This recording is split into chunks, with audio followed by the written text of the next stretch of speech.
What's going on, parents and students? Sensei Chet here, and if you're a beginner in bow staff, today I'm going to be going over a few keys to get down your basic release with bow staff. So before we get into anything with the release, what I want to talk about first are two moves called a feed through and a wrist roll.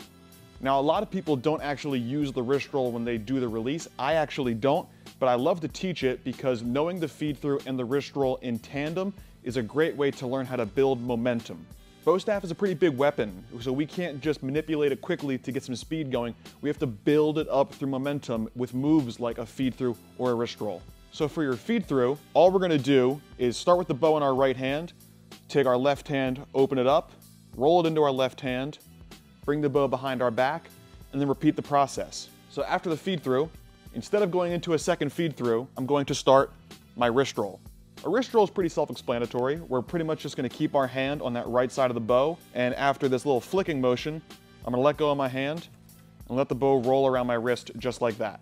So those two moves in tandem, the feed through and the roll, are how we build momentum to get ready for our release. So finally, we get to the release. I do my feed through, my wrist roll, and now right after I finish that wrist roll, I'm gonna let the bottom of my bow go upwards, just like this, and as my bow is pointing upwards, I let the bow out of my hand and let it float up.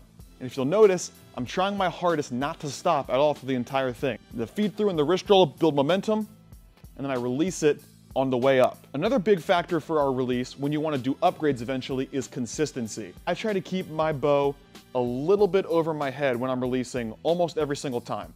If you're a beginner in bow staff and you're looking to start trying out some tricks, this is a really great starting point. I'm Sensei Chet. Keep working.